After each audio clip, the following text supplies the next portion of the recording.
अनेक प्रकारचे YouTube channel आहेत, अनेक प्रकारचे ब्लॉग आहेत, अनेक प्रकारच्या वेबसाईट आहेत, न्यूजपेपर आहेत आणि स्पर्धा परीक्षेचा विद्यार्थी कुठंतरी कन्फ्यूज होतो की नेमके कुठून वाचावं आणि कोणते घटक वाचावेत. यामुळे काय होतं, कमी वेळेमध्ये त्याला जास्तीत जास्त विषय कव्हर करायचे असतात. अनेक प्रकारच्या एक्झाम असतात आणि करंट अफेअर्स जो विषय आहे, ज्याला आपण चालू घडामोडी म्हणतो, हा खूप मोठा व्यापक सिलेबस आहे. ह्याच्यामध्ये काय आहे की आंतरराष्ट्रीय लेवलच्या घडामोडी आहेत, त्याचबरोबर तुम्ही राष्ट्रीय लेवलच्या घडामोडी आहेत आणि सगळ्यात महत्त्वाच्या स्थानिक लेवलच्या, आपण जसं की महाराष्ट्रामध्ये आपण राहतो तर महाराष्ट्राच्या लेवलच्या पण घडामोडी विचारल्या जातात. 365 दिवसामध्ये दररोज जर आपण 10 घडामोडी जरचे क्वेश्चन जरी बघितले तर 3650 पेक्षा जास्त क्वेश्चन आपले होतात. मग यामुळे एवढं लक्षात ठेवणं हे मानवी मेंदूला सहज शक्य नाही, कारण इतर विषयाचे पण आपल्याकडे अभ्यास असतो. त्यामुळे आम्ही PYQचा म्हणजे या अगोदर ज्या सरळ सेवा भरती झालेल्या आहेत किंवा MPSCच्या परीक्षा झालेल्या आहेत यांचा सर्वांचा अभ्यास करून एक स्पर्धा परीक्षेच्या दृष्टिकोनातून दररोज जेवढे महत्त्वाचे प्रश्न निघतात तेवढेच आम्ही आजपासून पुढे तुम्हाला देणार आहोत. माझं तुम्हाला एकच म्हणणं आहे की संपूर्ण व्हिडिओ पूर्णपणे पाहून घ्या.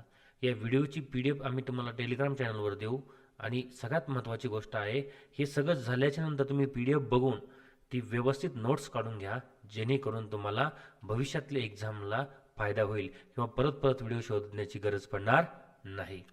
चला तर आज आपण चालू घडामोडी बघणार आहोत. आजचा दिवस आहे 20 नोव्हेंबर 2025 आणि सगळ्यात महत्त्वाचं आहे, आजचा जो दिवस आहे हा वर्ल्ड चिल्ड्रन डे म्हणजे जागतिक बाल दिवस म्हणून साजरा केला जातो. काही काही ठिकाणी याला बाल हक्क दिवस असा पण उल्लेख करण्यात आलेला आहे. तरी सगळ्यात महत्त्वाची जी गोष्ट आहे की थीम, की स्पर्धा परीक्षेच्या दृष्टिकोनातून आपल्याला प्रत्येक जो दिवस साजरा केला जातो त्या दिवसाची थीम त्या वर्षीची काय होती, तर या वर्षीची जी काय थीम आहे माय डे माय राईट्स आहे. विद्यार्थी मित्रांनो, तुम्ही बघत असाल की स्पर्धा परीक्षा करत असताना आपण ज्यावेळेस भारतीय राज्यघटनेचं एक कलम क्रमांक 24 बघतो, तर कलम क्रमांक 24 मध्ये उल्लेख करण्यात आलेला आहे की 14 वर्षाखालील बालकांना कुठल्याही प्रकारच्या बालमजूर म्हणून ठेवता येणार नाही किंवा जेवढे धोकादायक ठिकाणं आहेत त्या ठिकाणी बालमजुरी करता येणार नाही. पण तुम्ही पाहत असताना की भारतामध्ये अनेक अशा प्रकारचे ठिकाणं आहेत जिथे आजही विद्यार्थी किंवा आजही बालक आहेत हे बालमजुरी करतात. त्याचबरोबर 6 ते 14 वयोगटाला भारतीय राज्यघटनेने कलम क्रमांक 21A मध्ये एक सक्तीचा शिक्षणाचा अधिकार देण्यात आलेला आहे.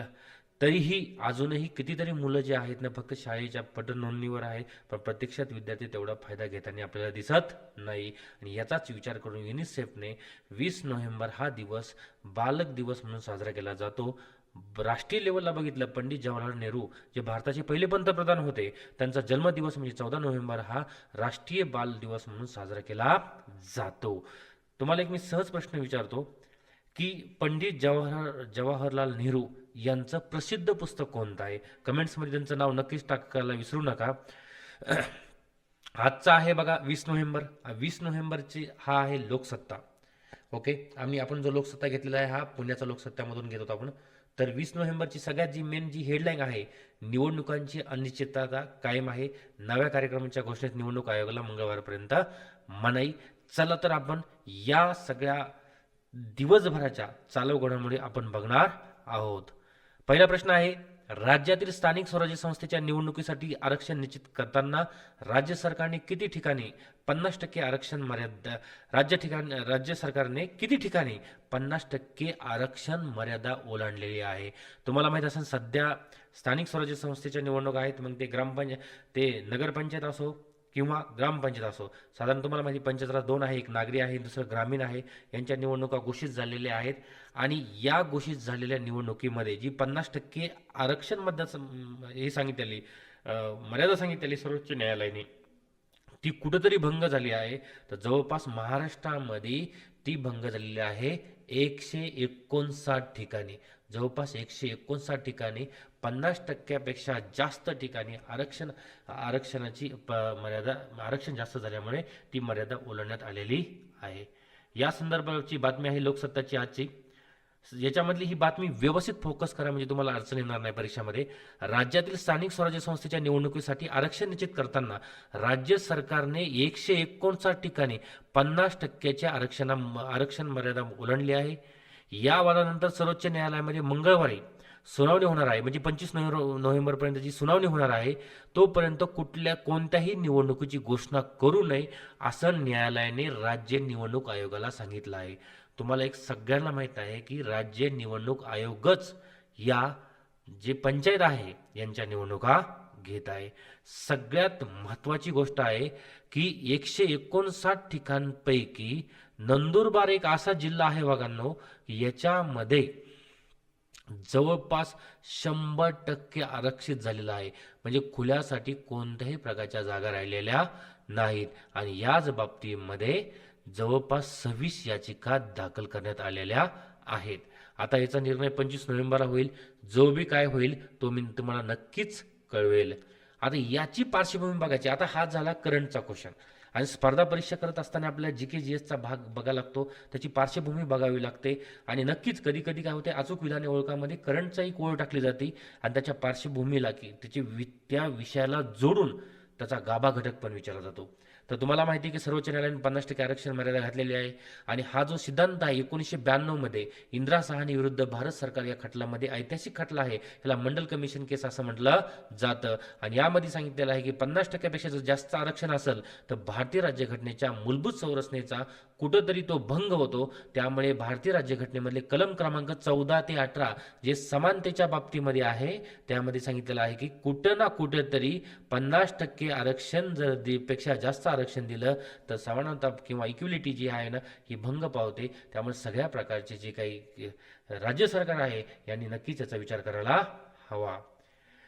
विद्यार्थी मित्रांनो, पुढे एक मुद्दा येतो की 103वी जी घटना दुरुस्ती आहे जी 2019 मध्ये झालेली आहे ती आहे EWFच्या संदर्भामध्ये.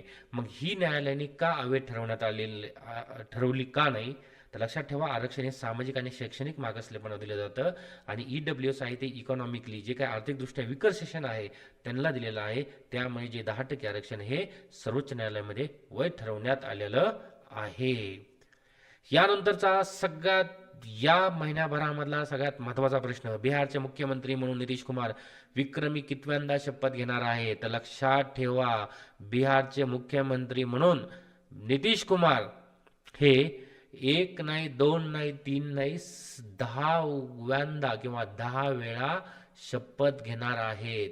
लक्षात ठेवासारखी सगळ्यात महत्त्वाची गोष्ट आहे, सध्या चर्चेले जाणारं जे काय राज्यामधलं जी निवडणूक होती ती म्हणजे बिहारची होती. ह्याच्यामध्ये बघा प्रशांत किशोरचा जनस्वराज्य पक्ष असू द्या किंवा काँग्रेसचीच फक्त 6 सीट आलेली आहेत. कधी काही खूप मोठा बलाढ्य हा पक्ष राष्ट्रीय लेवलला होता आणि त्यांची अशी वाताहत झालेली आहे.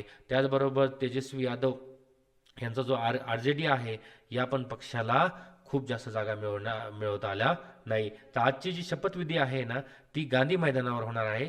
बिहारची जे मुख्यमंत्री म्हणून संयुक्त जनता दलाचे सर्वे जे आहेत नितीश कुमार यांची.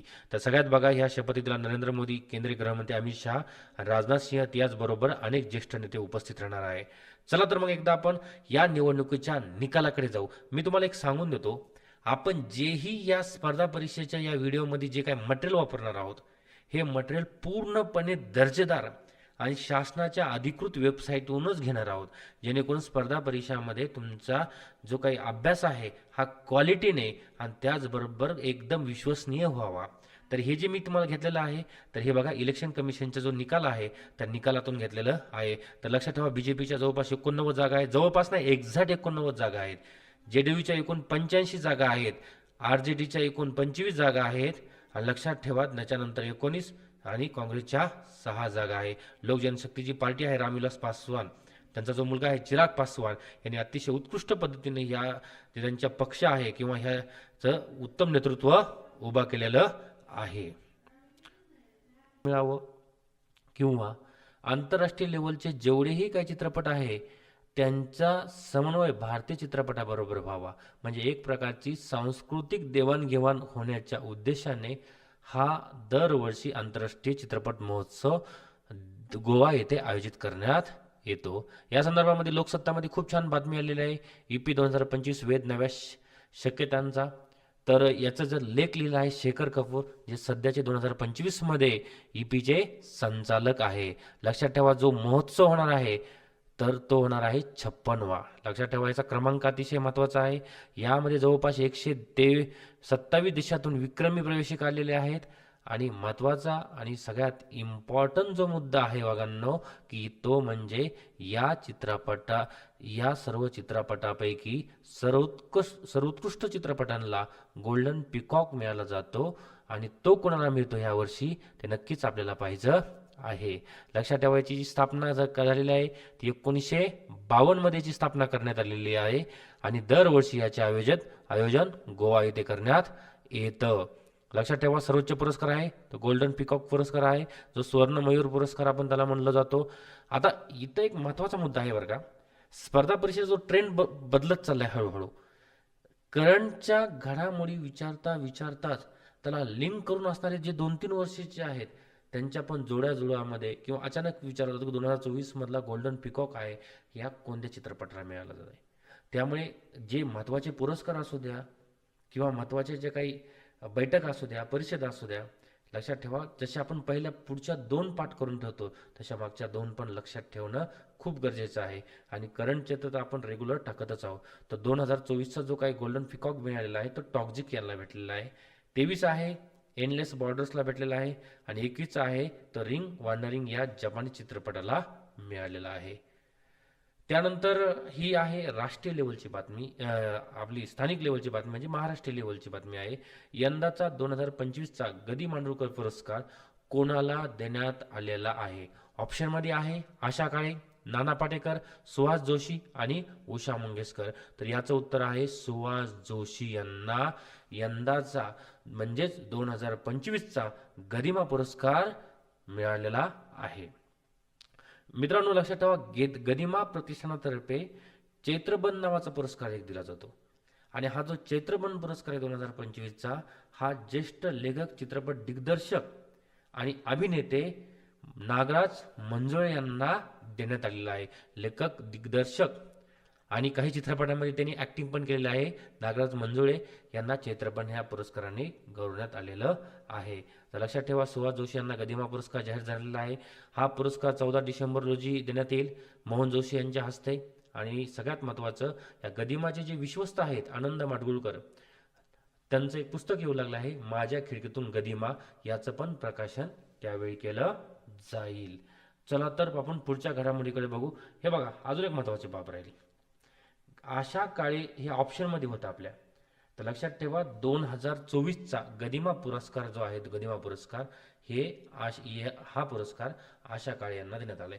लक्षात ठेवायच्या 2 बाबी, आशा काळे 2024 आणि 2025चा कोण आहे सुहास जोशी यांना या पुरस्कार देण्यात आलेला आहे. बघा ही बातमी मोस्ट IMP आहे. लक्षात ठेवा अनेक प्रकारचा वेळेस आपण काय करतो ह्या बातम्या दुर्लक्षित करतो पण IMP मध्ये आहे. एक बाब लक्षात ठेवा यंदाचा सुहास जोशी आहे आणि गेल्या वर्षीच्या आशा काळे यांना मिळालेला आहे. पुढचा बघा प्रयागराज येथे झालेली जी काही 40वी इंदिरा मॅरेथॉन होते याच्यामध्ये पुरुष गटामध्ये सर्वप्रथम क्रमांक कोणी पटकावलेला आहे? ऑप्शनमध्ये आहे प्रदीप सिंह चव्हाण, ज्ञान बाबू, रोहित सरोज आणि कुमार रेणुदा. तर याचं जे करेक्ट उत्तर आहे ते म्हणजे ए प्रदीप सिंह चव्हाण यांनी जी काय मॅरेथॉन होती 42.195 किलोमीटर अंतराचं जे क्लासिकल अंतर आहे ना हे सर्वप्रथम क्रमांकाने कापलेलं आहे किंवा सर्वप्रथम क्रमांक त्यांनी मिळवलेला आहे. त्यांचं नाव आहे प्रदीप सिंह चव्हाण. तर लक्षात ठेवा ही कधीपासून चालू होती मॅरेथॉन?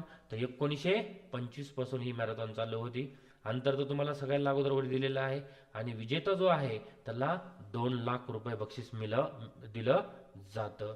महिला गटातील जी करीव स्पर्धा आहे याच्यामध्ये बघा जसं पुरुष गटामध्ये प्रदीप सिंह चव्हाण आले तसेच महिला गटामधून हरियाणाच्या रेणू कुमारी या महिला गटामध्ये सर्वप्रथम आलेले आहे.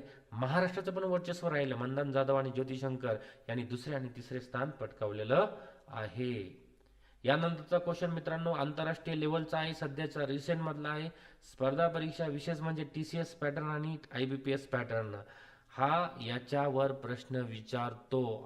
हे प्रश्न पण खूपच महत्वाचा आहे. सगळ्या विद्यार्थ्यांना मी सांगू इच्छितो भारताचा CCPI 2026 म्हणजे क्लायमेट चेंज परफॉर्मन्स इंडेक्स मधील क्रमांक 13 घसरण क्रमांक 13 स्थानांची घसरण होऊन किती झालेला आहे? सध्यालाचा जो 13वा त्याचा क्रमांक होता, तसं 20 मध्ये त्याची खूप मोठी घसरण झाली आहे. तो 23वा झालाय का, 43वा झालाय का, 22वा झालाय का, 93वा झालाय? तर लक्षात ठेवा, तो जो क्रमांक झालेला आहे MH23 बीडची पासिंग म्हणजेच 23वा झालेला आहे. एवढ्या मोठ्या प्रमाणामध्ये या क्लायमेट चेंज परफॉर्मन्स इंडेक्समध्ये आपल्या भारत देशाची घसरण झालेली आहे. सगळ्यात महत्त्वाची बाब सांगतो, सध्या जी काही COP 30 चालू आहे ती ब्राझीलमधल्या बेलेन या ठिकाणी झालेली आहे आणि जर्मन वॉच नावाची जी काही आंतरराष्ट्रीय लेवलची संस्था आहे ती दरवर्षी हा इंडेक्स जाहीर करते. तर महत्त्वाचा मुद्दा आहे की हा निर्देशांक एकूण 23 देश आणि युरोपियन युनियन यांचं मिळून त्यांचं मूल्यांकन केलेलं आहे. तर लक्षात ठेवा, यंदाचे पहिले जे 3 क्रमांक आहेत हे रिक्त ठेवण्यात आलेले आहेत. कोणत्याही देशाला तो पुरस्कार किंवा तो क्रमांक फर्स्ट, सेकंड किंवा थर्ड दिला आला नाही. 4था क्रमांक मिळाला डेन्मार्क या देशाने, 5वा UK आहे आणि 6वा मोरक्को नावाचा देश आहे. तर COP जी आहे ती सध्या ब्राझील येथे चालू आहे आणि उद्याच्या लेक्चरमध्ये मी टाकणार आहे की COP 31 कोणत्या देशात होणार आहे. तर मला सांगा, उद्याची वाट न पाहता आजच कमेंटमध्ये टाका की COP 31 ही कोणत्या देशामध्ये आहे. साधा थोडीशी जर तो चर्चेमध्ये होती, बर्निंग इश्यू होता, उद्या आपण त्या बाबतीमध्ये बोलणारच आहोत. India slips 13 ranks figures at the 23rd position. आणि लक्षात ठेवा, ही जी रिलीज केलं आहे environmental think tank German watch यांनी हा इंडेक्स प्रकाशित केलेला आहे. तर थँक्यू व्हेरी मच विद्यार्थी मित्रांनो. अशाच प्रकारे सपोर्ट करत राहा. हा जास्तीत जास्त व्हिडिओ तुमच्या मित्राला शेअर करत राहा आणि जर तुम्हाला आवडलं तरच सबस्क्राईब करा. अन्यथा जर तुम्हाला नसेल आलं तर इग्नोर करा. तर कुठल्या काही बाबतीत जर अडचण असेल तर नक्कीच कमेंट करून सांगा, आपण ते पुढच्या भागामध्ये दुरुस्त करून टाकू. थँक्यू. जय हिंद, जय महाराष्ट्र.